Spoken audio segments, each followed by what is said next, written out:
Hello! Oh my gosh, hi!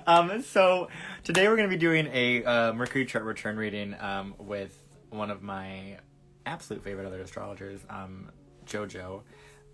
He should be on here in a second.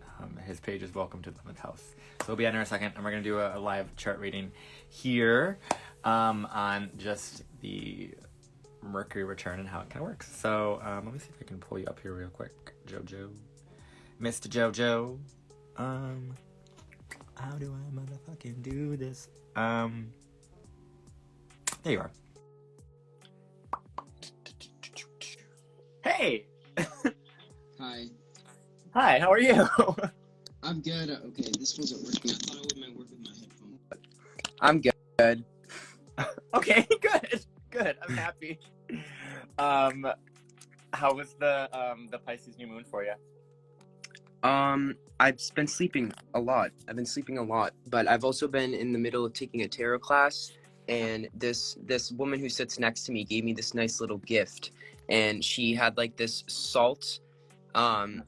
She gave me salt in a bottle, but there was also like rose petals in it and stuff, and you're supposed to like sprinkle it on your feet every time you shower. So I've been doing that for at least like a week now, and I just think that that's very Pisces. Oh, 100%. I was gonna say that's like the most Pisces thing I could think I of. know, but those were the exact instructions she gave me. She was like, you need to sprinkle this on your feet when you get in the shower. And so I've just been doing that. And also in my lunar return chart right now, I'm a Pisces ascendant. So Oh, it was all very synchronistic. Yeah, I like that. I like that a lot. I Have you thought I gotten a should have chance- mentioned that. That's, I mean, What? other than like very like on-brand Pisces moments, it's not really anything special. So I get it. I like Cool. it. It smells really nice too. And I also got like this candle sent to me that I made a TikTok about it, but I saw, yeah, the January 25th. it's like my personalized candle. Yeah. It's so freaking interesting. So yeah, I'm chilling. I'm enjoying this energy. Yeah, same. There's a lot going on collectively, like in the world, but I'm in my own little world. Yeah, in my room. always. So. I feel like you always are because your Mars is in Pisces, so I feel like you're always just kind of in your own little. Bro, yeah, that's also why I was late to respond to you today. Irresponsible. Like, It's fine. It's absolutely fine. It worked perfectly. Try being anything Pisces and just being out of your body constantly. So. Oh yeah, no, and that's what I've noticed, that this Pisces season has just been absolutely just like completely just because Jupiter and Neptune are there, and it's just like Yeah, so I many was just things gonna just, say like, that Jupiter exaggerates that shit. yeah, it's just like we're just gonna be so like in the etheric realm that we're not even like physical. It's crazy. And that's why this new moon has been crazy. I haven't even like I've looked at it, but it's like honestly the best new moon of the entire year. Like it's probably one of the best charts for like manifesting anything you could possibly want. Yeah, I think Jupiter is still sextile Uranus. I think it's probably separating, but I think it's still sextile. So yeah, it's I'm still looking sextile. forward to that aspect. Yeah, and then both luminaries are applying to Jupiter, like they're applying to a conjunction, so it's like a really beautiful time. I think the moon already conjuncted it, but regardless, it's an amazing time, and I think it's gonna be. I have some really good feelings about this Pisces new moon because like I just felt really rejuvenated for once, and it was great. So Yes. But happy late solar return. I know like your birthday was like legit like a month.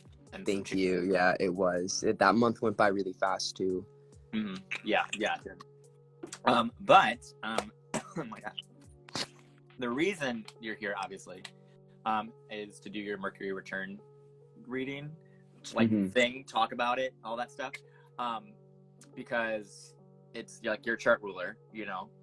Yes, so I've been talking about that in my live too, about Mercury being my chart ruler. How it just whenever Mercury, whatever he's doing, I'm doing. Yeah, exactly. And I feel the same way about Saturn. So it's just like yeah. And so I know Mercury went retrograde in Aquarius, and I went back into Capricorn, all that stuff. How did that? I mean, because you probably did you have a hit to your exact Mercury return? Like, did you have like that? Before the Mercury retrograde, or? Yeah. I think yes. Yeah, I already had my Mercury return. Then Mercury retrograded back, and now it's moved. Now it's moving back. I've already had it though. Yeah. It did hit it once before the retrograde. Yeah, so then you had 2 returns. Yeah, because I found the most recent one, which was actually like almost like exactly a month after your birthday, so February 25th was the exact like the most recent Mercury return. Let me send you the chart so you can see it. But essentially it happened pretty much exactly when that Mercury Uranus square happened, which I think is really, really interesting. I don't know if you took note of that. I think I glanced at my Mercury return chart, but I didn't get deep into it because I was looking forward to this. Yeah, I'm excited. So really, like, my laptop's dead though, so you're gonna have to. I'm just gonna go off of like what you're telling me. Yeah, I got you. But yeah, I think I saw that the Mercury and Uranus were square, like exact or something. Yeah, so they're. I mean, I can read it to you. I sent it to you on Instagram, but essentially, so with the Mercury return chart, to the exact degree that it's a minute that it lined up. So it's a Sag rising in the Mercury return with the Sag moon. It's kind of all of it's kind of collected in like the first quadrant. So like the first, second, third, fourth house, pretty much. Like everything's pretty much there because everything's between like Sag and Pisces for the most part. So it has a Sagittarius ascendant at 11 degrees, exactly squaring. So there's like this T square going on. So it's exactly squaring your Mercury, sextiling your Mercury. Moon's at, I don't want to read enough of that. Moon's at 24 degrees of Sag, making a square to, what is this? Square to Neptune. So that's interesting. And then Venus-Mars conjunction. Venus is at 22, Mars is at 23. Pluto's at 27, and then obviously your Mercury's at 11 degrees 38 minutes of Aquarius, squaring by separating to Uranus in Taurus in the 5th house. So Mercury's in your second in your whole sign, technically. In whole sign. Right. So it has, I mean, it's a lot for me to read through. Eventually you'll be able to look at the image that I sent you so you can like see it all. But so first of all, when you do a Mercury return reading, it's a little bit different than doing a solar return reading because obviously you're going to look at different things than you would versus like a solar return. The solar return, obviously you're going to look at the sun, you're going to look at what the sun's doing, you're going to kind of look at the theme for the entirety of the year. This Mercury return I feel is much more important for Mercury ruled people. Any like chart return reading is really important. So obviously a Mercury return for Gemini Rising is going to be even more pivotal. With it being a Gemini Rising versus a Virgo Rising, it's a little bit different because of the expression that you naturally have with being a Gemini versus a Virgo Rising. So you're going to be more of the, more of the extroverted sort of expression of that, more of the active sort of airy sort of expression of things. And so a couple of things that you want to look at with the Mercury reading, the Mercury return reading, obviously what Mercury is doing, the aspects to Mercury, what house naturally rules Mercury in the Mercury return chart, as well as like what midheaven is, kind of what the 3rd house is doing, the 6th house is doing, things of that nature, where the ruler of those houses are at. So obviously, so your chart ruler for the Mercury return is Jupiter, which is really, really, really beneficial. Jupiter is in domicile in Pisces. In the 4th? In the 4th by Holtz, because I used Norwood, Massachusetts for where you were at on this Mercury return, so I'm assuming. Yeah, I'm not there. So, but it makes it, with this, it puts, for Placidus, it puts it, the IC is at 1 degrees of Aries in this chart, but this is Placidus. If I were to change it to whole sign, it would be, it would just be on 11 degrees of Pisces would be the IC. But so Mercury obviously is squaring Uranus, so of course you're going to want to talk about that. That's the whole thing in itself. With the Mercury squaring Uranus as a Mercury return portion of that, it's a lot of like collective thought going in the direction of kind of collaborating, kind of doing more Aquarian things, with your mind. Mercury square Uranus is a little shocking, obviously. We had during the Mercury square Uranus was when that whole thing happened with Putin and Ukraine. So that's just a manifestation on a mundane level of that. And so, but the thing with this though, with your Mercury squaring Uranus, it is a separating aspect. So it might be something that throughout the course of the next year, you might have insights more so in the beginning of the year that are going to be a little bit more beneficial. And then as it moves through, you might be able to kind of capitalize on those things moving forward, but it might kind of delay a little bit because it's a separating aspect. But Mercury is applying to a conjunction with Saturn too.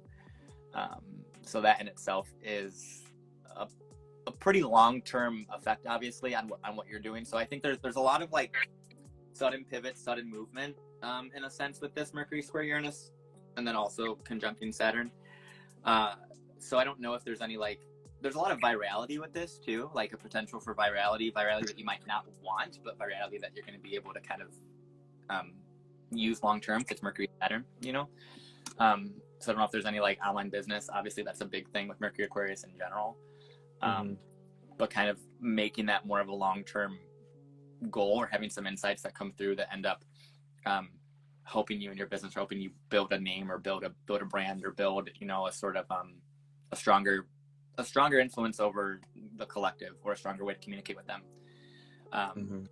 Because Mercury's in its sign of Aquarius, being aspected most heavily by its modern and traditional ruler. So that's supportive as fuck. You know, obviously. I can tell you this. Huh? Sorry, I didn't want to interrupt. Go ahead. I just wanted to add this in because I know that Uranus has been transiting my 12th house for a long time now.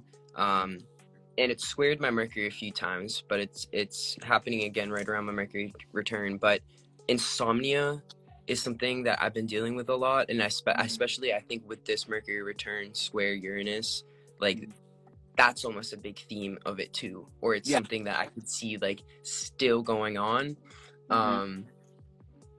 It's almost like my mind is very overactive. Oh yeah. I just thought I would like let you know that. To just give you an idea of like how I feel personally, how this like Mercury transit has affected me. And like it's very hard for me, like Mercury is also routine to me, and it's very hard for me to stay on a routine. So yeah. And I think, I mean, you already had Saturn go over your actual Mercury, like your natal Mercury placement, so I think that definitely has helped. But also, I mean, Mercury, I mean, I'm not putting your like natal chart with this in my head, because I'm not trying to do all that. I know that's probably what you're doing, because that's what I do, because that's a natural astrologer's reaction. Yeah, I know, but I'm trying to like keep it all like on this chart, you know. But the thing is, your Mercury naturally squares your Saturn anyway. You know, your Saturn and Taurus. So, very important.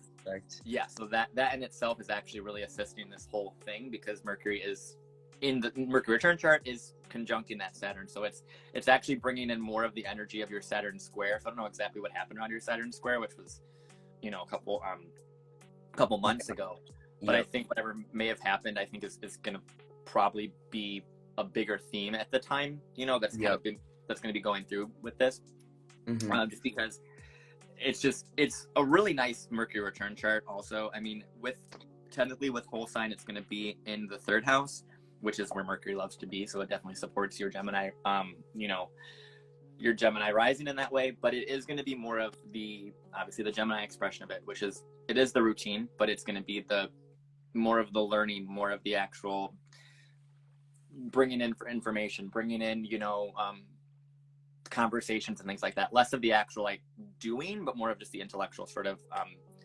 process, you know. That's 3rd house.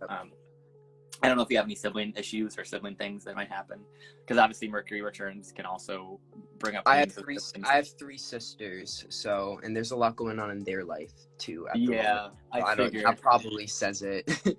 Like nothing directly affecting me, but there's a lot going on in their lives. 3 sisters. Yeah, I figured. And the thing is too, like, I mean, your chart is getting a lot of other stuff happening to it too. I mean, obviously North Node's in your 12th house, all that going on.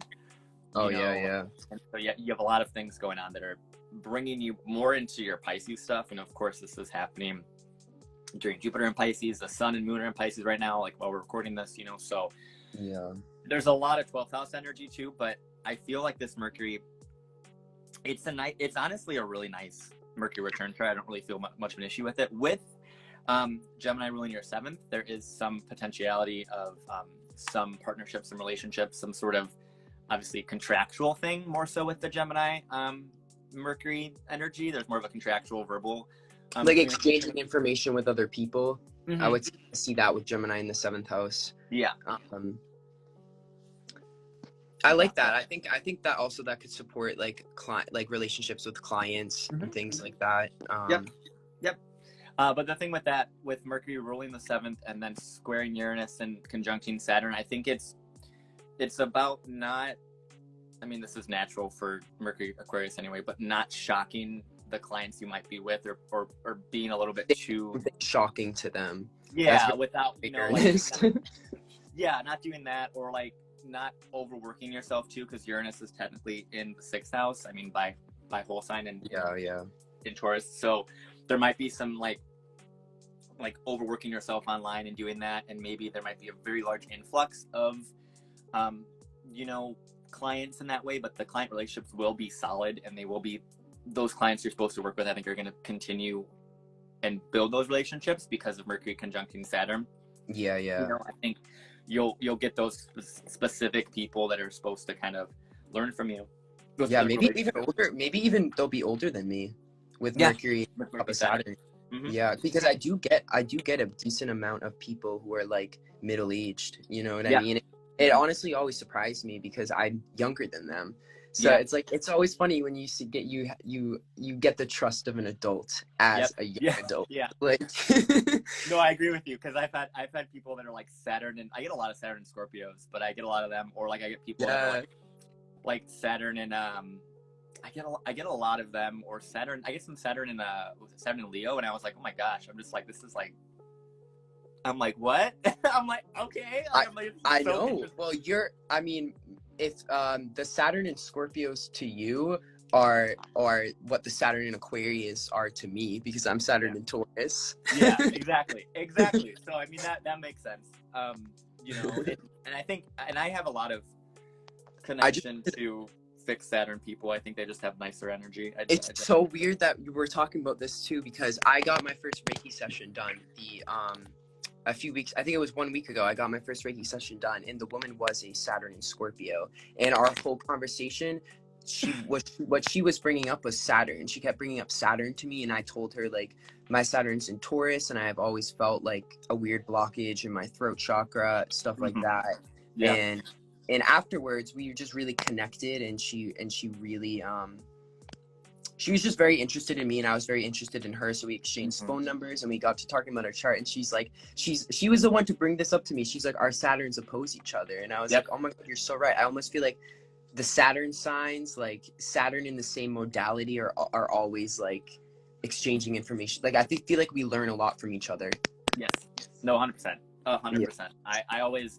I've always kind of resonated with Saturn and Scorpios a lot, and Saturn and Taurus is obviously, I don't have people that are like other Saturn and Taurus, like 30 years older than you people. I don't typically get many of them, but yeah, no, I definitely enjoy a lot of those same modalities, or same element too. I really like a lot of the Saturn and Gemini people. I have a lot of them. Saturn and Libra, I have some of those too. But yeah, no, I think having your Saturn sign opposing someone's Saturn is a big deal.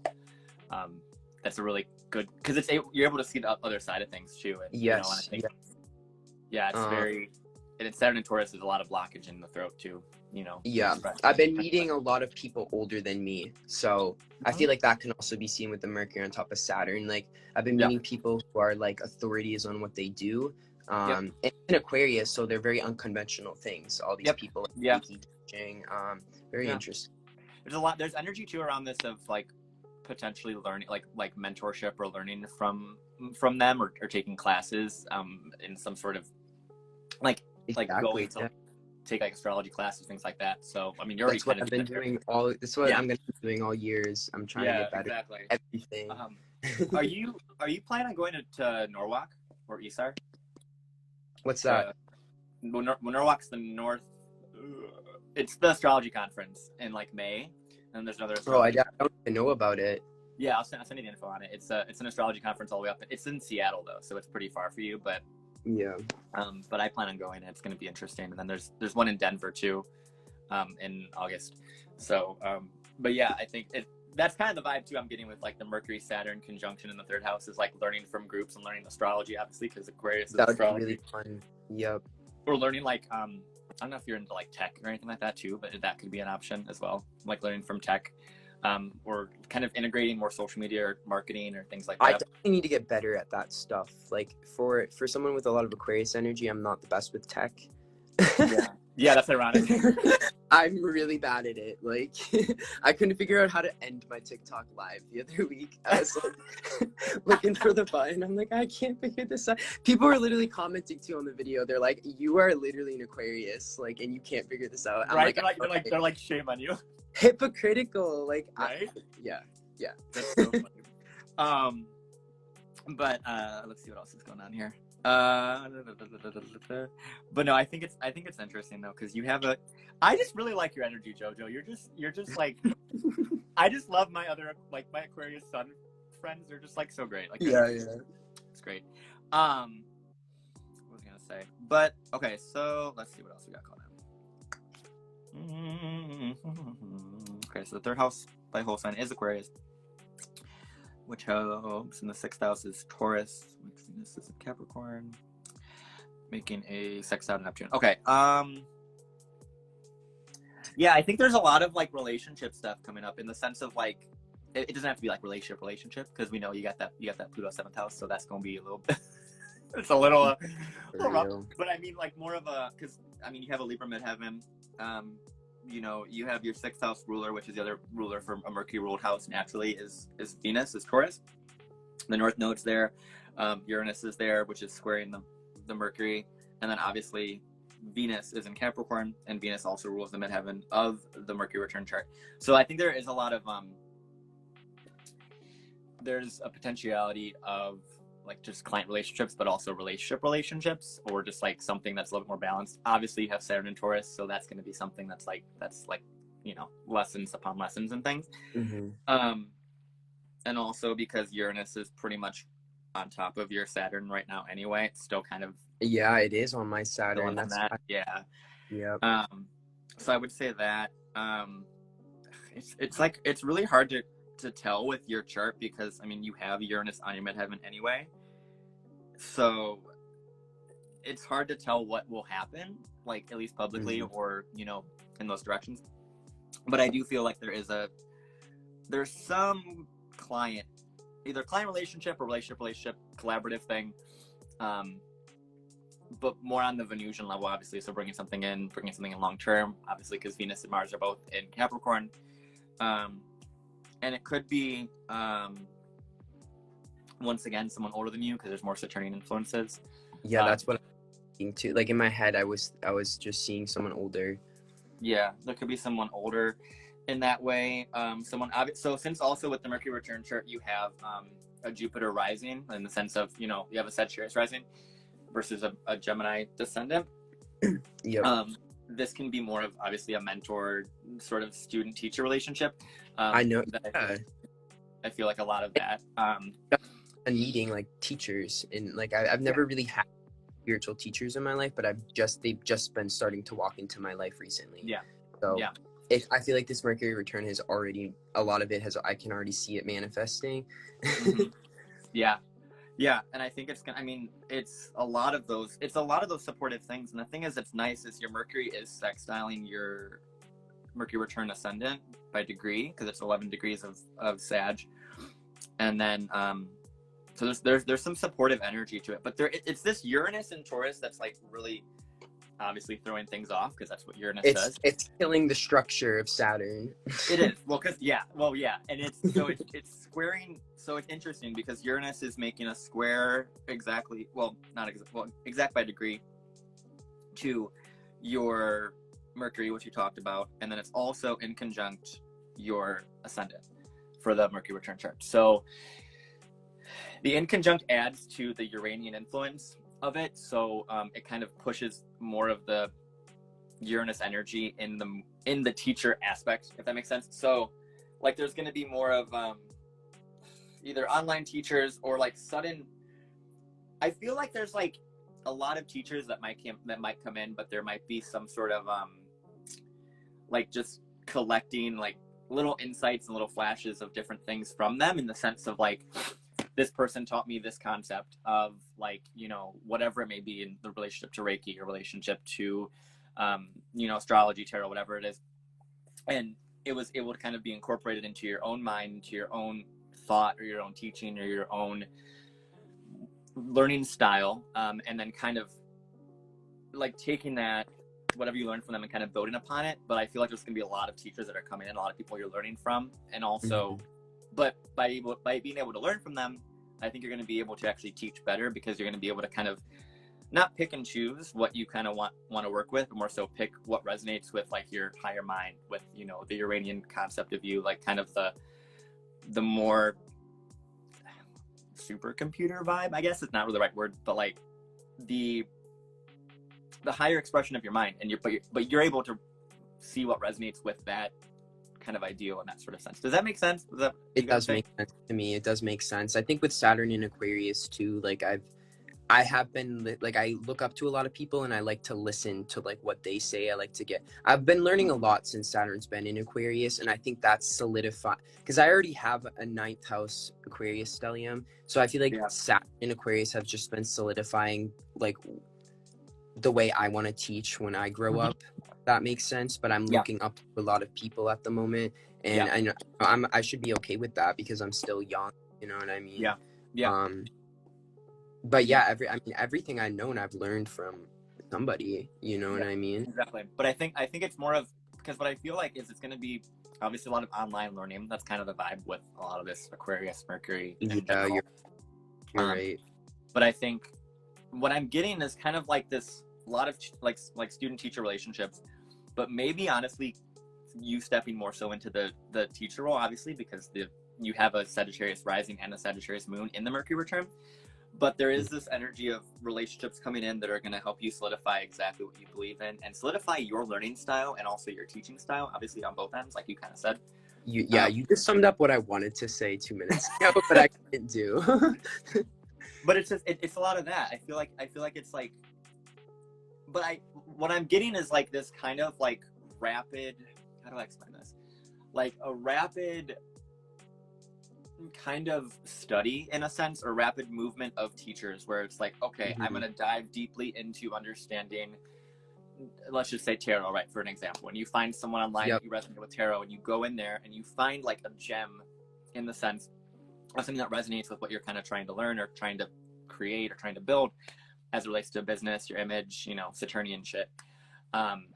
And then you're kind of be like, okay, cool, I got that. And that kind of resonates, and that's going to build up my, you know, my beliefs, my, you know, my thoughts, what I want to teach, what I want to learn, you know. And then you go to a different kind of modality or a different way of thought, and you're like, okay, what about like stoicism or philosophy, or, you know, human design, or whatever different things, right? And then just kind of finding those teachers, taking those little gems, and not really needing to understand all of it and focus on all of it, like, and like dive deeply into one subject, but kind of taking from different belief systems, different teachers, and then being able to be like, okay, this is what I want to teach, and this is how I can take all of these concepts and put them into one subject or whatever you may be teaching, or whatever, you know.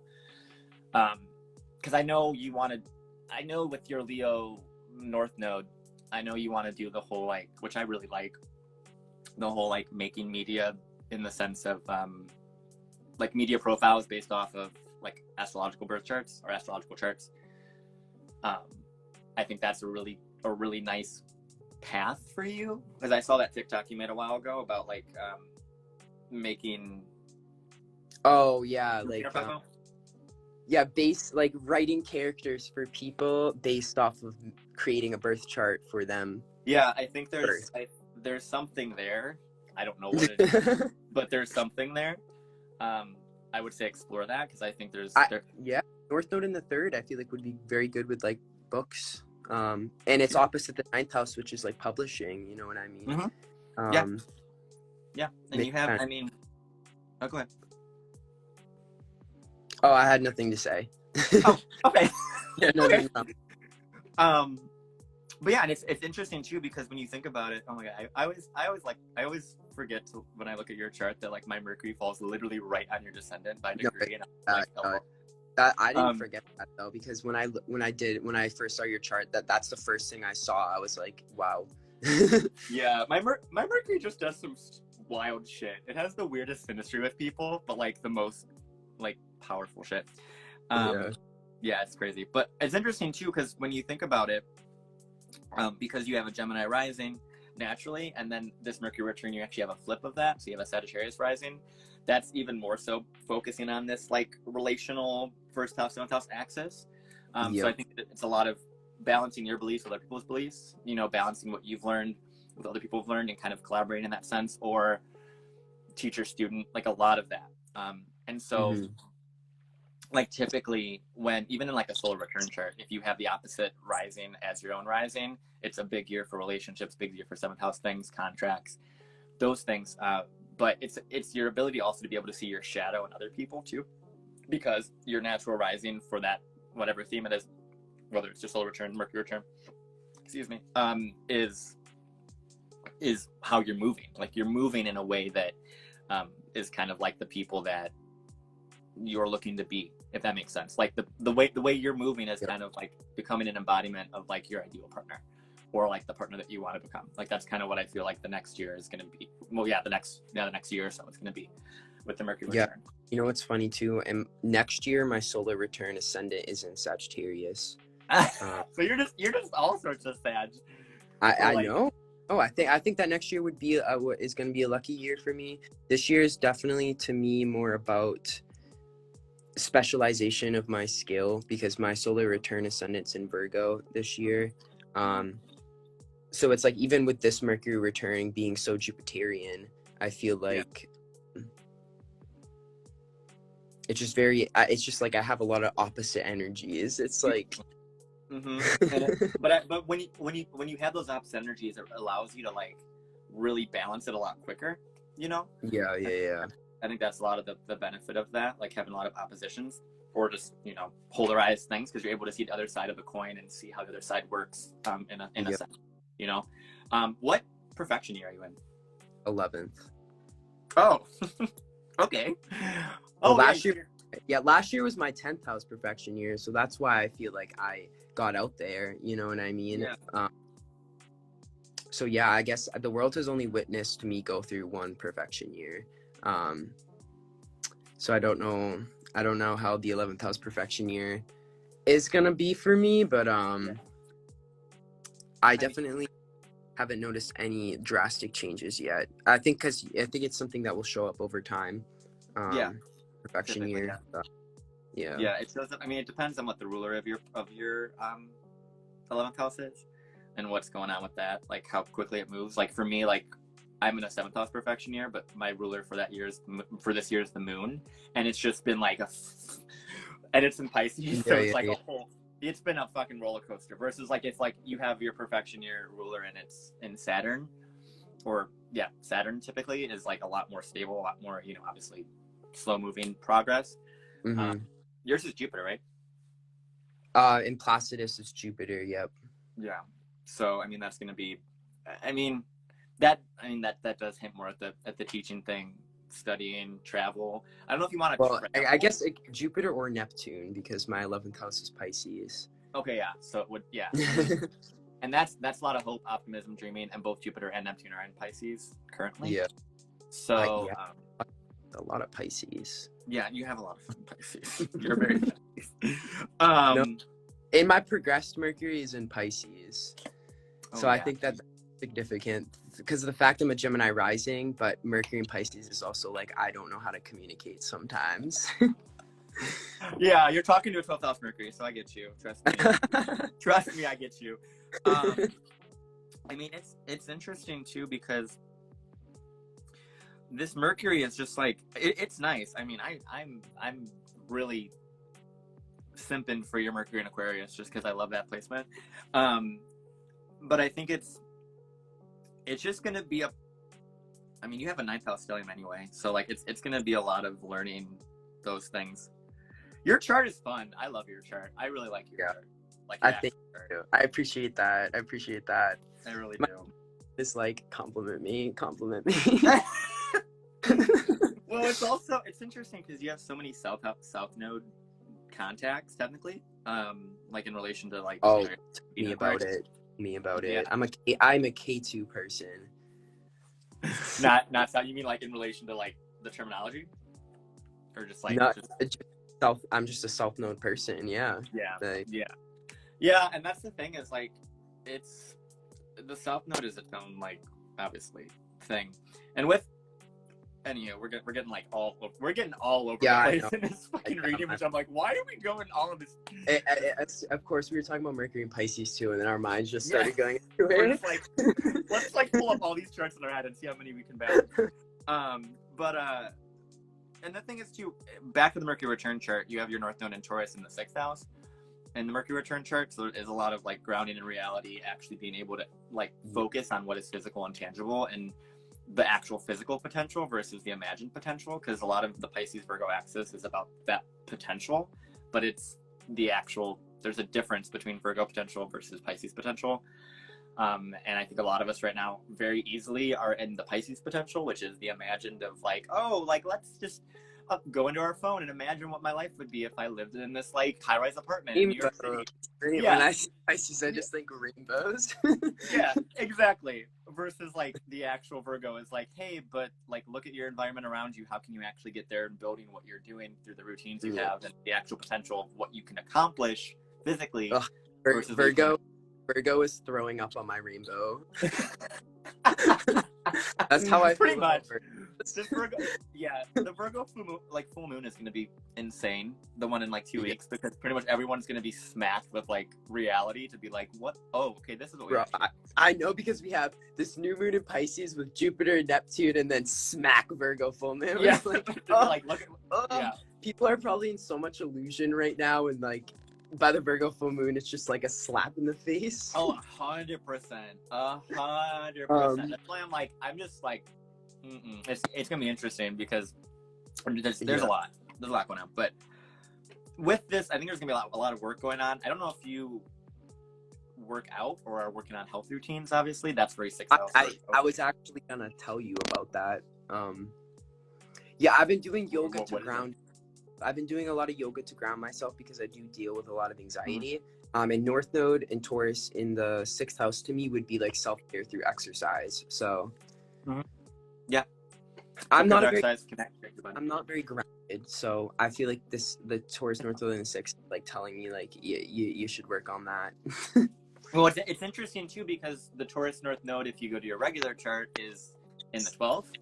So it's already kind of it's bringing both of those things in there. But yes, I would agree with that with the Taurus North Node in the 6th. Definitely connecting to the body through some sort of routine, or making a routine to connect to the body, whether it's breath work, nature, food, any grounding sort of activity that is very Taurus sensory, like actual physical sensory, versus like etheric astral sensory in a sense. More of the Pisces stuff.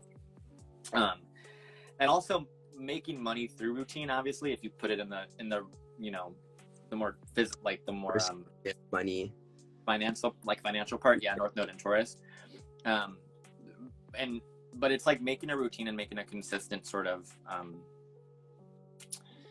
a consistent habit to like what I feel is like when people say that like you take care of yourself so much more so that you can take care of more people. Like if you take care of yourself, take care of your body, get yourself healthy, then you can pour in other people and help them in a better way because you're at a higher sort of state of health or state of stability, so that you can be like, hey, I'm gonna like take care of myself and I'm gonna be this, I don't even know how to explain it, but like be this like more empowered person or more stable person, so that I can then be that Taurus sort of rock for you, and do more work for other people because you have more energy to give, because you've grounded yourself in reality and you've taken care of your body and made it stronger in that way.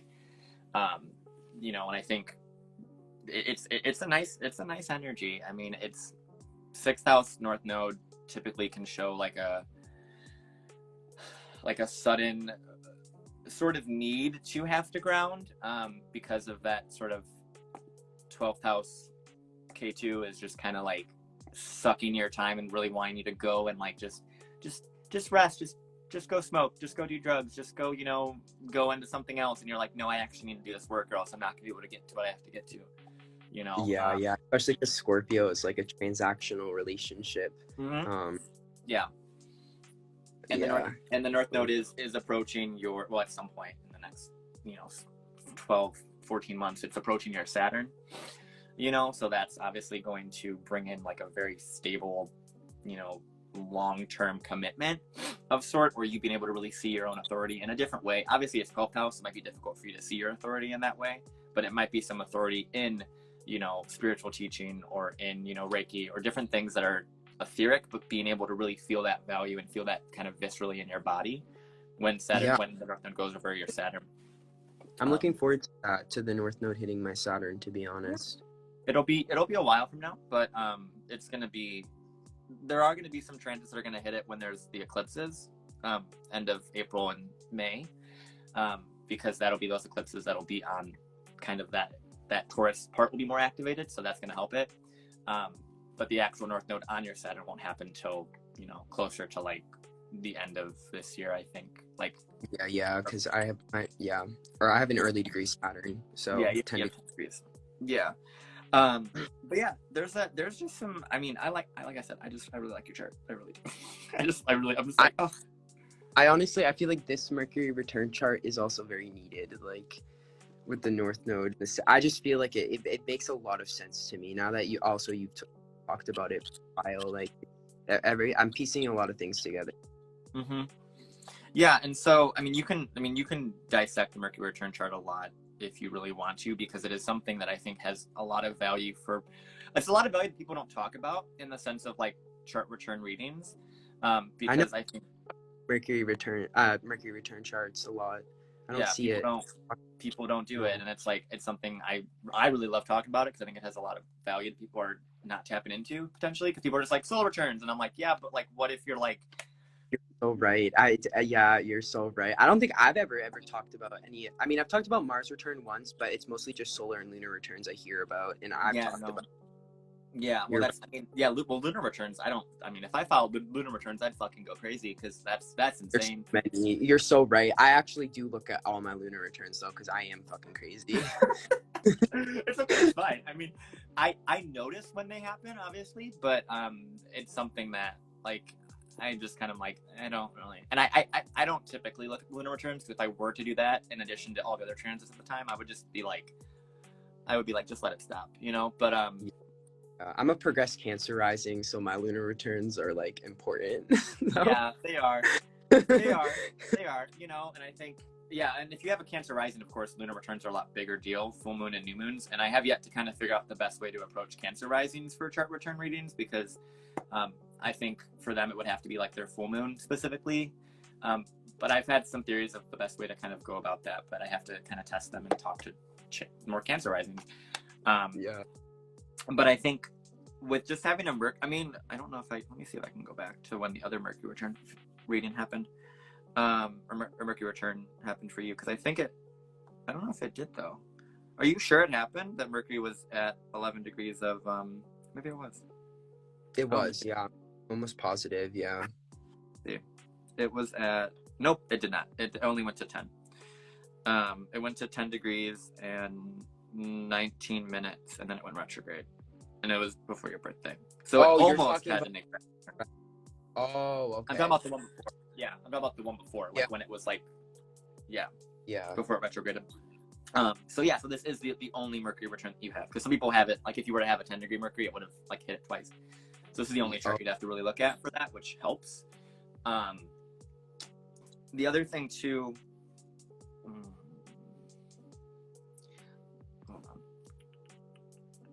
Okay, so this is something that I want to talk about too, because I think people don't talk about this either. So the North Node, and I don't think I've heard of anybody talk about this.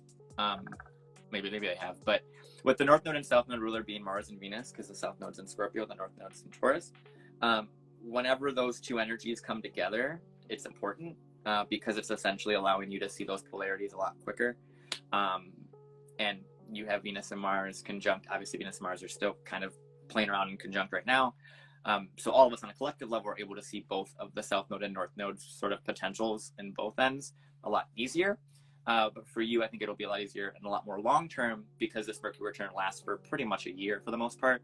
So you're going to be able to see that potential on both sides of the South Node and North Node a lot simpler, because you know, the North Node ruler is conjunct the South Node ruler, and the South Node ruler is conjunct the North Node ruler. So you can see those energies pretty clearly, but because they're conjunct, there might be a need to really discern which one is which, and which way you're, you know, if you're going into like self-destructive attachment to other people with the South Node in Scorpio in the 12th, and kind of losing yourself and like, you know, other people's energy and other people's, you know, figuring them out and the attachments you had to them or relationships that you have to let go of from your past. Or if you're going in the direction of developing your own routine, developing your own sense of self, developing your own stability, your own connection to your own body, and having your own resources that you know you can build up and you can build upon, and you have your own value separate of what other people tell you or other people have given you or supported you with before. Yep. So that's another interesting thing that, like I said, people don't typically talk about that either, but it's a nice energy. I've almost been feeling the South Node in Scorpio more than the North Node in Taurus lately. Really? I've been feeling a lot of Scorpio theme, or I've been seeing a lot of Scorpio themes manifest from outside of me. I don't know why. But I was looking forward to the North Node being in Taurus. You always have to be prepared for the other energy to come out too. Yeah. So. Yep.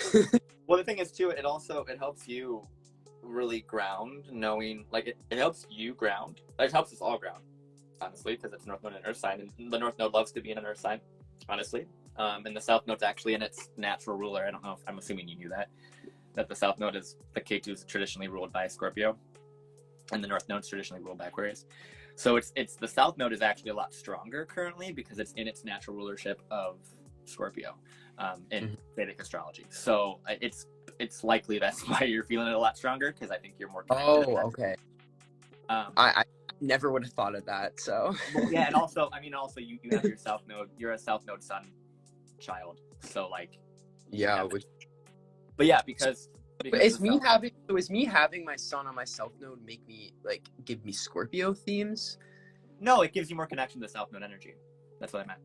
Oh, that's all it means. Okay. Well, it means a lot of other things, but yeah, that's the main reason why I brought it up for that. Because well, I also know that like the South Node is a little bit about release, and Scorpio is to me also about release. So yeah, and that's why the South Node naturally is in domicile in Scorpio.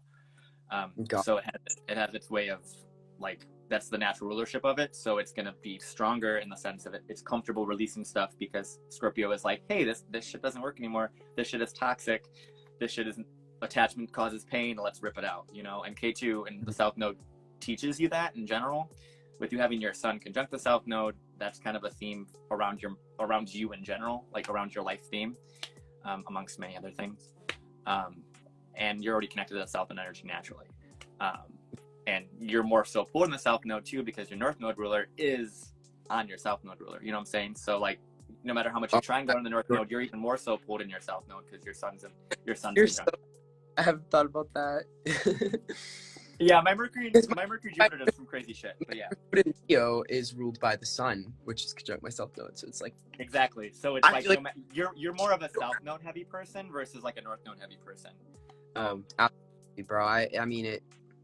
Yeah, I feel like I can. Yeah, and that's probably why. Like that's another reason why you're probably connected to the South Node Scorpio versus North Node Taurus. Yeah. And I think with the South Node Sun conjunction, a lot of people that have South Node focus, they typically have to live through their past, like whether you go in the direction of past lives, like their actual past experiences, a lot more concretely and more consistently before they can move into the direction of their North Node, unless their North Node has another planetary conjunction to it that kind of helps them pull in that direction. But typically, you're going to have to kind of go to your past and kind of revisit that so that you can then move towards your future a little bit easier. It's like a lot of needing to purge things literally before you can move in the next, move forward. Versus if you had like, your Sun in the North Node, it's just going to naturally pull you in that direction anyway, and you're not really going to have to really deplete as much. You know what I'm saying? Yep, I definitely feel that. Yeah. So, and then if you know, I don't know if you know this, but also the North Node ruler traditionally in Vedic astrology is actually Aquarius. So your North Node and South Node are flipped from what they're in the domicile of. So the South Node for you is actually more uncomfortable than it would naturally be, because it's in the sign that is traditionally ruled to expansion and movement forward, and So do you believe that Aquarius North Node is easier than Leo North Node? in the sense of domicile in traditional like ancient astrology, yes, I would say yes. Okay. I wonder if that like plays out in reality though. Like I wonder if like Aquarius North Nodes find it easier to step into their North Node than Leo North Nodes do. Yeah, and South Node Scorpios typically have more than likely an easier energy of letting go and releasing things. I mean, that would be something you'd have to study. I mean, there are some people that I know that have North Node in Aquarius. The one person I know that I know personally that has it, my Saturn's conjunct it, so it's a little bit hard for us to connect. But it allows them to get in connection with new ways of thought and kind of move forward easier, from what I can tell. I haven't spoken to many North Node Aquarius people specifically on that, so I wouldn't be able to tell you that more concretely. But just naturally, off of the actual like natural rulership of the South Node and North Node, it would just be a fair assumption that it'd be easier for a North Node in Aquarius versus a North Node in Leo, for those reasons. Very interesting. Never heard that before. I actually didn't know that. I didn't know the North Node was ruled by Aquarius. Yeah, it's more on the Vedic approach. That's ruled by yeah, it's more on the Vedic approach, because when you think about it, the North Node has to do with like movement forward, free thought, kind of an exacerbation of energy and kind of like this erratic sort of movement and like sudden changes and cosmic sort of shifts, and that is very in line with Aquarius and aligned with that sort of archetype of different and weird things. Like North Node energy is all about being different and unique, and it has to do with like foreign like things. So if you were to have the North Node in your 7th house, you typically would have like literally a foreign partner, or someone who is like completely like out of the box and different from your own upbringing if you have North Node in the 7th. So that in itself is like very Aquarius. You can see how the archetype of that is connected to that. And then the South Node in Scorpio is the South Node related to like release of attachment, like literally like spiritual release, where you're like you recognize that you don't need something anymore and you let go of it. But by letting go of it, you have to dive into it in its entirety and accept the past and explain and understand it and feel it all, and let go of those kind of shackles you've had on you. And that once again is a similar archetype to Scorpio. So yeah, I was gonna say every South Node in Scorpio that I know, they're very spiritual. They're very spiritual, and they've usually all of them, like I could listen to them talk for hours about their experiences. I just know so many South Node in Scorpios, and they're very like spiritually strong, and they don't hold their tongue when it comes to like very dark issues. Like they'll talk about very upsetting issues to other people. I just think South Node and Scorpio people are very interesting. My grandma is one. My grandma lives. Really? Yeah, I live with a South Node Scorpio. Oh. You're like, damn. My grandma lives with me. See, that's nice. I like that, because I don't know. I mean, if most South Node and Scorpios I know have Saturn and Scorpio as well. So I don't. That's really cute though. If you live with a South Node and Scorpio, that definitely does assist you in seeing how the energy plays out. And I think they do have a lot of value, because they're able to see things in a darker level, and I feel like they really step into their North Node. Like I see like every Scorpio South Node I know, I see them more almost in their Taurus North Node sometimes. And that makes me like, based on like what you're talking about. I'm very glad I'm glad that I live with a Taurus North Node. Especially during this North Node transit. I really like the point of view on things, especially with what's going on in the world right now. Yeah, it definitely helps. It helps you realize like that it's all going to be okay, and you're going to be like stable, because they have that ability to stabilize and really be solid in the reality in a sense. And the thing is, typically the North Node likes to be in Earth signs for the most part too. It's another thing, because it has to do with worldly possessions and like obsession with worldly possessions. Yeah, kind of materialism probably. I wonder if that probably makes someone materialistic. Yeah, it would. Yeah, and then because the North Node is like a hunger for something. Yep, like an insatiable hunger. So that's why North Node in any Earth sign typically can money hungry. Huh? They're money hungry. Oh yeah, money hungry, or just kind of like just physically, just like really just want to just be the best at whatever it is they're doing and just really have everything. I mean, I have a North Node in Earth sign, so I mean, I got it, you know. Oh yeah, I forgot you do. You have North Node Capricorn. Yeah, I was. Yeah. I've been actually. What'd you say? I said step into that devil energy. I've had to, and it's getting like it's been rough, but it's like it's interesting because I've realized I've had to research more on my chart because as you know, the North Node and Uranus are both in Taurus right now, and they conjunct once every like 16 years. It's a rare conjunction, and I was born on it. Like literally, like it happened literally like I think 72 hours before I was actually born, which is funny because my mom just told me the other day that when I was born, 72 hours prior to when I was born, which would have been exactly when the North Node Uranus conjunction happened, was when she had to be put on steroids and pumped with steroids for that 72 hours that Uranus North Node conjunction happened until I was born. So I could be born. So it was really interesting when my mom kind of explained that to me, because when I looked back on it, that's very like, yeah, that's Uranus.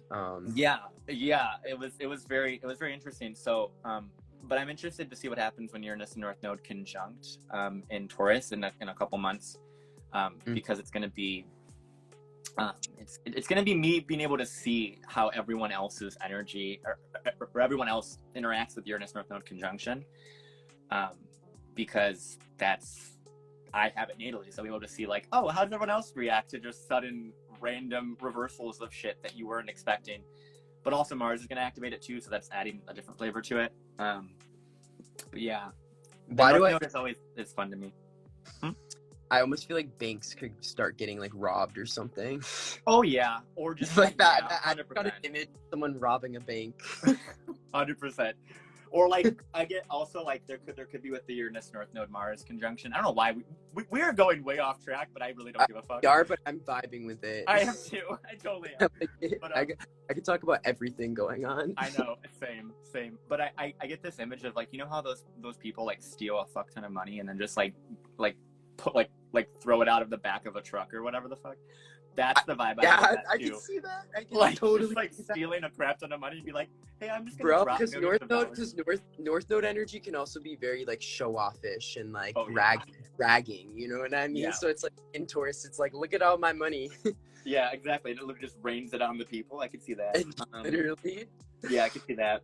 But it's gonna be interesting, honestly. But yeah, the North Node, like I said, to kind of try and get it back on track, was just like in an Earth sign, it typically works really well. It likes to be in Earth because in the South Node in water, it's typically like it feels things and it has to feel things and it has to kind of go in the direction of like really letting go of attachment in different sorts of ways. Obviously, it functions better in Scorpio than in any other South Node sign.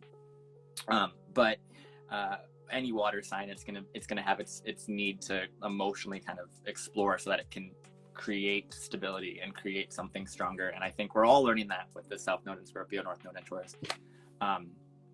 And yeah, it's a really I love it. I just love the energy. And I mean, you have it in your 6th house, so that kind of doubles up on the earthly sort of, at least the Mercury return chart, and the earthly sort of focus on that. But yeah, no, this energy is going to be, it's interesting. Your chart for both the Mercury return chart and your regular chart are both good. Obviously, you know, I like simp over your regular chart all the time. And I just love having the privilege to read your chart. It means so much to me, honestly, just because I love like Thank you. You're welcome. I really like it. Really was looking forward to this. I purposely only glanced at it because I knew that you were going to give me a good explanation. Yeah. I like how you go into the whole Mercury return chart too, because usually when I'm looking at, like, if I were to just look at a Mercury return chart, I would usually like majorly just focus on the Mercury, like the aspects being made to Mercury, like what house it's in. But I like how you dived into the entirety of the Mercury return, so I appreciate that. Of course, yeah. That's kind of what I want. That's what I want to do more so with a lot of my clients, because I think the return and people I read for, just because the returns are, like I said, they don't not really talked about, and it's ironic. We're talking about this on a Mercury one of all of them, you know, and kind of like speaking about it because I like being able to look at the charts in its entirety and kind of looking at charts that people wouldn't typically look at and seeing like, you know, the value it has, because there is value to a Mercury return, especially if you are a Mercury ruled person, more so even if you're a Mercury ruled person. What's today? Today is March 2nd. Is it Wednesday? It's a Mercury day, yes. That was the purpose of this, Wednesday. yeah. I was just gonna That's say. that's why I scheduled it on Wednesday. Of It's course a I did. Wednesday. I'm not stupid. That's so funny. Mhm. I had a feeling it was too. I was like, it's definitely Wednesday today. Yeah, every Wednesday I'm always like stupidly busy because it's a Mercury day, and I feel like I just activate my Mercury, and I'm just like, I just want to talk more so. Like I'm just like, I just Dude, I feel like we've been in our Mercury energy this entire life. Like, oh, just 100%. fasting all over the place. 100%. And it's just like all over the place. And the thing is too, my Mercury is both, it's conjunct your descendant and also conjunct your ascendant of your Mercury return chart, and it's sextile in your own Mercury naturally. So like we just communicate really well. In my chart. Yeah. So we have a lot of Mercury stuff. You have a lot of Mercury stuff too. But I think your nodal, what else are we gonna say? We're just, like I said, we're definitely in Mercury shit. We're just like, We are in, we're just all over the place. Absolutely. Go ahead. I have nothing to say. Okay. But what I was gonna say was you're gonna go through your nodal square soon, which is interesting. Because I mean it's not gonna happen for quite some time because your north node's not until, wow, I always forget. I always like, when I look at your chart, I always forget this industry that we have is just so cool because my Saturn's right on top of your south node, which is like its own like thing. Oh, it is? I didn't even know Yeah. that. I forgot your Saturn was on my south node. Yeah. I just knew my descendant. Yeah, my Saturn's at 1 degree of Aquarius, so it's on top of your, pretty much on top of your south node. So it's interesting. But what I was saying was that there's going to be when the north node kind of gets to like the early degrees of Taurus is when obviously you're going to get hit with like your north node conjuncting Saturn, or the transit north node conjuncting your natal Saturn, and then the north node square, which is pivotal, but it's not as pivotal as like the Saturn square, which we already went through. It's going to be a nice movement of realizing how you can balance out that, the 6th house energy, 12th house energy axis, and how that integrates into your 3rd house, 9th house. Activating all the cadent houses. Mm-hmm. Yeah, activating all of those to be able to help you kind of see how to pivot better. Because I mean, you are a mercurial person anyway, so you're naturally, you're mutable. So your purpose is to kind of pivot and know how to change and kind of move different directions. And with this, all of the cadent houses being activated, you're going to be able to see the potential moves that you can make a lot easier. Granted, it is by the north node, south node, but it's also being activated on the other end with the 3rd house, with Saturn and the 9th house Aquarius. So it's being activated in all sort of areas. Yeah, you're right. But it's important for you to be able to kind of pivot and know how to do that. But with your Mercury return having a square to Uranus and the conjunction to Saturn, I think the moves you make might be a little sporadic, or at least seem sporadic to you. But trust that Uranian moves that you make, obviously you have to do that anyway because you're just a Uranian bitch, but know that those mercurial things or things that you're learning are going to be long-term things and long-term lessons that you're going to kind of be able to teach people, honestly, in the end of kind of the Saturn and Aquarius transit. I feel like, especially when Saturn goes into Pisces and starts going into your Mars and kind of going into that energy, I think that's its own sort of thing. So you have a lot. I feel like I've always felt like Saturn and Pisces will be easier for me. I feel like Saturn and Aquarius right now is really, I don't like it. Yeah. I mean, you have an Aquarius stellium, so yeah, of course, and Yeah. So yeah, and I think it feels like a lot of pressure. This Saturn, the entirety of Saturn and Aquarius has felt like a lot of pressure. So. Well, yeah. I mean, I relate. I definitely relate to that. So I get it. Huh? I said you just relate on a whole different level. Saturn. I do. Yeah, I definitely do. It's a whole different level. But I think too. I mean, you have some really nice transits coming up too. Because currently Saturn's like just literally sitting on top of your midheaven. So it's just like, hey, let's like really get serious about this, about how I want to be seen in the world and everything. And there might be some serious approach to that, but then also you're approaching your Jupiter your Jupiter return, which will kind of start around May, when Jupiter goes into Aries, and it won't really start obviously until like the later degrees of Aries, when it goes in there, which won't be for, a while. But I think that's another energy of it that's really nice. Jupiter is currently on top of your Mars, which is helping to movement. Mm-hmm. And also the Jupiter energy does help with the teaching and learning and an aspect and kind of studying more so. Is that so why do you think Jupiter on my Mars too is why like I'm meeting teachers too? Do you think that could be part of it? Yeah. All right. I was wondering that. And especially because Mars is in Pisces and Jupiter's. Yeah. That's the transits that like slips by. Anything with Pisces, like I feel like people barely talk about Neptune and Pisces too. Like I feel like Pisces can go invisible. Like Jupiter, like Jupiter going over my Mars, like that. I didn't even realize that was happening. Mm-hmm. Yeah, because it's Pisces, of course. Energy you just forget about. Like I don't know. Yeah, I think that's part of it. There might be specifically male teachers or Mars Jupiter with Mars and Pisces Jupiter. It can manifest in a bunch of different ways. Obviously, you know this. Mars can be sort of a either being motivated by teachers, having teachers come in that motivate you, or because Mars is like can be argumentative and can be kind of in that sort of way. It can be going against teachers or kind of going against teachings in a sense, or people that have taught you things, or kind of, or it can go in the direction of expanding upon what people have taught you. It's all of those different ways of kind of looking at Mars Jupiter in that way. And then obviously once you have your Jupiter actual return, that's going to help it as well. I mean, you have a Mars Jupiter mutual reception anyway, so that's naturally what you already are in touch with Mars Jupiter energy. So all those things, all those, so you have that mutual reception, so it helps with those energies too.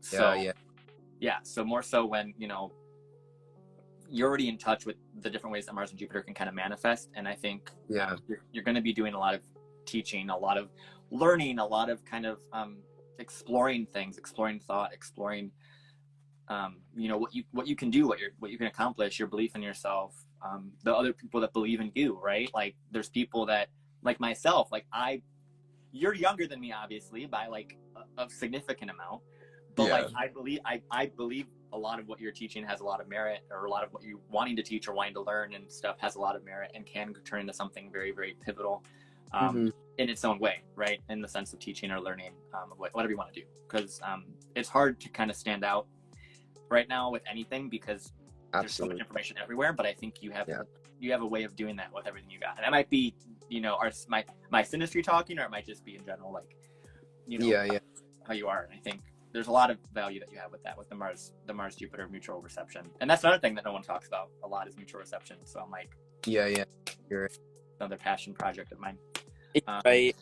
Your Jupiter in Virgo makes you very about the details, doesn't it? It does. It's my Jupiter in Virgo literally has a notebook of every time the North Node conjuncted any outer planet for the last like 20 years. Yeah. I know, because half the stuff you talked about in this video, I'm like, oh, you're right. I didn't even think about that. But you're like, wait, these small details. Yeah, I literally like pull out, and it's so interesting because my Jupiter Mercury is like the craziest like thing that I'm just like, how am I getting these like really minor things? Because it's hard for me because I can see so much of the chart and I can see so much of stuff, and it's hard for me to find like specific things. Your Mercury and Sag square Jupiter, right? Yeah. That's why you see everything. Yeah. And then I'm like, what do I pick on today? Yeah, exactly. Yeah. But and that's why I think we have such a interesting mercurial energy between us, because like my Mercury sextiles yours and like conjunct your descendant, conjunct your Pluto, all that stuff. So it's like a nice like little vibe. But our Mercury sextile Mercury is just like there's a lot of witty banter. Yeah. It's cute. I like it. I do like it a lot. But no, I think, I mean, you have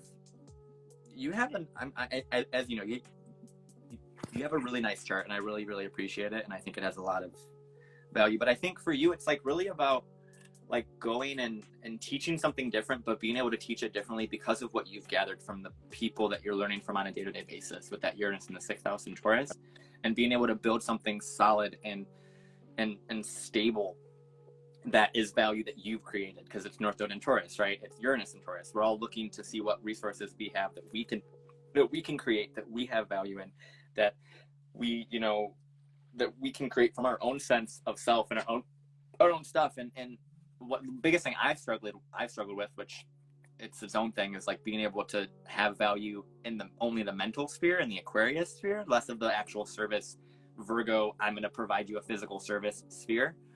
But I think you naturally understand the value in that, and naturally understand the value of teaching, and that there is ability to do that. And clearly you have platforms for that. You have support in that way. You have my support, obviously, if you didn't know that. And I think a lot of this, of course, a lot of this Mercury return is moving in the direction of you being able to learn a lot and gather a lot of stuff so that you can kind of create your own brand, your own image, your own resource, your own sort of thing that's going to be you and be your work, or the work that you do, right? Because it's North Node in the 6th. And it's going to be something that will be Venusian. It might bring in relationships, might bring in more collaborations, more relationships with clients, or, just it might be able to help you stabilize yourself more in the sense of believing in your own self. And it's going to help. It's going to help your Saturn and Taurus. Obviously, we know that. It's going to help you realize that you have worth. It's going to help me. It's going to, like, I feel like, it's going to help me ground, because that Taurus energy, my 12th, is just like a rock that I feel like I just need to figure out how to root it to the ground correctly, and I'll be all set. But I have so much mutable. I have a lot of mutable that is just like, Pluto and Sag, Gemini Rising, Mars, Pisces. It's almost like, and also like the only thing missing out of that mutable square is like that Virgo energy. I have no Virgo energy, so I feel like get your routine set, like make you're taking care of your health, and like that's the way kind of out of that, all that Pisces, Sag, Gemini energy. And the thing about Virgo too, like I said earlier, it has to do with the potential of your physical reality versus the potential of the imagined reality. So it's like literally able to look at the resources you have and the things you have in front of you, and how you can make that into something through the routines you do. Like, like if you have like a weight that you can use as like a workout weight, whatever, like that sort of thing, like looking at the physical resources you have and the potential, and like, I can turn this, like, not just your phone technology, that's more of an Aquarian thing, but like you can turn like the routine that you do, you can turn that into something really, really powerful. So these are like, for example, like people that go on walks or go on drives or whatever, they're able to like listen to podcasts or listen to things that allow them to capitalize on that time and use that time most efficiently, to learn, study, or create, or whatever it is that you're doing, depending on what you want to do for work. But because you're missing that Virgo, which hello right here, it's an ability to be able to like really, like, you need to just find a way to be in the physical reality and see your physical potential. That's really what it is, because Virgo energy is a lot about that. That's like the major thing I feel like just in my natal chart in general, is that Virgo energy is missing from mutable sign energy, and it's made so like anything Virgo has always been a struggle for me. Yeah, I mean, Virgo's been a struggle for me too, because it's Jupiter, so it's hard for me to get stuff, because I see everything and I'm like, what do I do for work today? And I'm like, I don't fucking know. So it's something. The details with Jupiter and Virgo. And I overanalyze details to the point that I don't do anything, because I'm like, it needs to be fucking perfect, and it's not. And so there's flaws to Virgo energy, trust me. Oh, dude, Virgo energy is painful. Virgo energy's always been a little painful for me. I figured. In general, Virgo is kind of painful, just as a sign. Like Virgo, to like the scavenger that comes and just like pecks at everything that doesn't need. I don't know. Like that's the image I get when I think of picky energy. When I think of Virgo, I think of like a scavenger bird, like picking out like the dead parts of like something. Like that's Virgo energy. See, and I agree with that. And that's especially Virgo. That's Virgo energy that doesn't know what to do with it. But if you're like, because Virgo energy can find flaws and shit like that, but it's like, what do I do with finding that flaws? Do I rip someone down and like tell them how they spelled this thing wrong and destroy their entire career, or do I like actually build them up and like find a purpose for the flaws I'm finding? And Virgo energy is able to find flaws, but it's like, if they don't have a purpose for the flaws, then it just becomes fucking just mean and nasty and vindictive. Being annoying. Yeah, Virgo energy can be very annoying. Oh, absolutely. I would say it's one of the most annoying. Like I won't even. It is I the mean, most. you are a Virgo rising in your solar return, so you should like I chill. am. But yeah, but yeah. I literally, bro. I think Yeah. I'm. I feel like with my solar return Virgo rising too. This is also highlighting the fact that I need to integrate a lot of Virgo qualities just into Yep. how healthy way. Because Virgo energy angers me, and I've always attracted a lot of heavy Virgo people to me. And they've always been people who get on my nerves and like anger me, and I'm just like, maybe I need to learn something from them.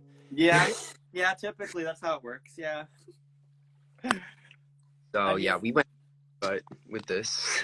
huh? I'm just saying, like, we covered everything. We really did. We kind of went into like 12,000 directions with this Mercury chart return. It's perfectly fine. I really don't mind. But yeah, I mean, I just love talking to you, whether it's even as this or just in general, because like you're just amazing. Yeah, and we have our synastry just makes me so happy. I'm just like, I love it. No, I want to look at it again just because I'm curious. Yeah, it's nice. It's nice. It is nice. My moon's right on top of your midheaven. My Mercury, obviously, you know what that's doing. Your Jupiter's on top of my IC by degree. Yeah. It just doesn't. It doesn't surprise me we're mutuals. Like I feel like this is just given. With all that crazy synastry, we have a lot of interesting stuff. I would love to probably offline because that's more of like a private thing, but like go and dive into like our synastry and like have a conversation about like what we think that would be, because there's a lot of stuff that I'm just like it's cute, but there's a lot of them. There's a lot of synastry that I'm just like, it's a lot of like very specific things. So, but I think this was a lot of fun. I enjoyed this a lot. I enjoyed. Thank you very much for giving me this reading. I didn't know if you were gonna ask me to like read my own Mercury return. I was like, is he gonna make me read? Like, I mean, if you want to, but I mean, no, I didn't because I hadn't even looked at it. But I could have done it though. I definitely could have read it like offhand if I needed to, but I just wasn't. I wasn't. No, I wouldn't do that. Dead laptop. Yeah. Yeah, no, I wouldn't do that to you. That's not. I mean, if you wanted to at some point, we could, but that's not the thing. Yeah. That's interesting because that's how you've done that. You've had that like expectation both times you've gone live. FYI, I don't know if you remember that, but you have that expectation. You have that expectation that like, I don't know. I think it's the Saturn on my Saturn on your South node and Saturn conjunct your Sun, but it's like there's this expectation of like me putting you on the spot to do something. There was something last time, but I don't remember what it was. There was something last time that you were like, oh, I thought you were gonna. I forgot what it was. It was something that we did. I think it was. I remember I went live with you once, but I don't remember much about the live. It was during a Mercury retrograde too. It was during a Mercury retrograde, and it was during a Mercury retrograde. No, it was some lunation or something, and I remember it was some lunation. I have it on my other page. It's there. It's somewhere. But I remember you like thought I was gonna like put you on the spot for something previous. I don't know. I just know you've done that before. That's pretty much all I wanted to say. Pretty much all I'm gonna say. But yeah, I mean this was freaking shit. But yeah, no, I think it was nice. I enjoy it. I think it's gonna be a good Mercury year for you. And I think it's gonna be an interesting time. And I think you have a lot to learn. Obviously, we both do. I think that's part of why people have these conversations. And I love learning. I love learning from you. Like you actually teach me shit, which is amazing. So like my Pisces energy will give people visuals. Yeah. Oh no, like I got chills multiple times in this conversation. 100%. Oh really? I think it's because my Mercury's in Pisces. It progressed Mercury's in Pisces. Like I'll throw visuals at people like when I'm talking to them. Like the one about like being a scavenger. Yeah. That's pretty accurate, honestly. I feel that. I definitely feel that. But I think you're gonna have a really nice year. I think. I don't think it's gonna be anything super crazy. I mean, with Saturn is kind of fucking your midheaven, but like besides that, like it's fucking my midheaven in the fucking ass, bro. Yeah, it is. I mean, it's not my moon, so it's fine. My moon's getting crushed too, so it's fine. It's perfectly fine. But I think you're gonna be just fine. I mean, Jupiter's helping your Mars, which is assisting a lot of that stuff. But and then Mars rules your natural 6th house anyway. So like, it's just a lot of Virgo shit. You got there's a lot of work you gotta do. Gotta dude. Work. My Mars in Pisces lords over my 6th house, so I feel like for me, like I have vices, or like certain like escapism can easily become a part of like my daily routine. Like that's just been a big and avoiding responsibility. Exactly. My very afflicted in my chart, so I feel like there's a lot of issues with my energy levels in general, and just with men that I've met in my life. Like I've that if I have to deal with them on a daily basis, issues. Really? Like I don't know, but I hope that if people come back and watch this live, that like it will help them understand their own Mercury return, or they I hope so. They'll be able to pull it up and see kind of based on what we talked about, what they should be looking for in a Mercury return. Yeah, I hope so too. I'm gonna go over it again really quick before I end it, because I am gonna repost this on YouTube too. When I get it done, I'll probably post it next Wednesday, because on Mercury Day shit. On Mercury, exactly. I only want to post stuff on like the day it's supposed to be posted. Yeah, same. So pretty much with the Mercury return, obviously, I mean, I can actually, on the YouTube version, I can put on the screen, and it will be on the screen the entire time. But pretty much, you want to look to Mercury, obviously, as we talked about. You want to look to what house is ruling Gemini, what house is ruling Virgo. As for any return chart, you want to look at the midheaven of the return chart to see what the end goal is of that, return chart in a sense. Obviously, as you know, look to the aspects to Mercury, with this being a Mercury return chart, and look to see what's going on with that. Kind of interpret it in whatever way you really need to. Obviously, you can go into these charts as much as you want, because they're charts, so you can just dive into them like you normally would. And then, of course, overlay them with the regular natal chart to see kind of what goes on in that way. But yeah, it's pretty much honestly most of it. And just it's not supposed to be a difficult thing. It's really not. It's supposed to be something that's a little bit easier to do. Obviously, people read solar returns more prominently than any other return charts, but in my mind, I feel like that's only most applicable to Leo risings or Leo heavy people, like Leo suns. So for this, I think obviously it's really pivotal for you, because it's your chart ruler, Gemini rising naturally. So I think that's honestly what I really just wanted to say on that. Just a little lesson on how to read a Mercury return chart. And like I said, this is gonna be, I was just gonna tell you, like, my Mars return is also coming up, I think in May. I almost want to hit you up to also have you do that one for me. I enjoyed this. I enjoyed this one. That'd be super fun, because Mars rules your natural 6th house and your natural, where's the other one at? The 11th, right? No, 12th. If we're doing whole sign, it rules your 12th and 11th, right? 12th and Placidus.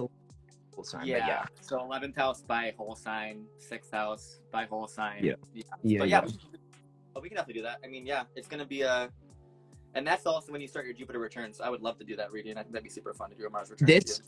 I believe this Mars return for me will be a lot more beneficial than my last Mars return, because in my last Mars return, Mars was very afflicted, and Mars returns are like I think almost a 2-year cycle, and my Mars is. My Mars return in my last one was not well aspected, but I've looked ahead on this Mars return, and I also wanted you to read it just because I thought it looked very beneficial. I think Mars is sextile the Sun in Taurus during my Mars return time. Last Mars return, the Sun in Gemini squared Mars in Pisces. So Mars return, not a good. Well, the last Mars return also happened during a pandemic. And during quarantine. Yeah. So there's that too. Yeah. But but thank you very much for doing this. Thank you very much. Thank you, Jojo. I appreciate you. Like you're like I said, you're amazing. I love talking to you. You're great. Hit me up if you want to do lives ever. Literally. Please, I'll stay in touch with you. Yeah. And I'll send you the info on like Norwalk and like the astrology conferences and stuff, because it'd be cool. All right, I'll be this live on your YouTube too. Yeah. So I'll send you. I'm gonna send it to you on a file so you can have it if you want to post it wherever you want to post it to. Okay. Sounds good. And I hope you have a great day. Thanks, Jojo. You too. Thank you. Goodbye. Bye.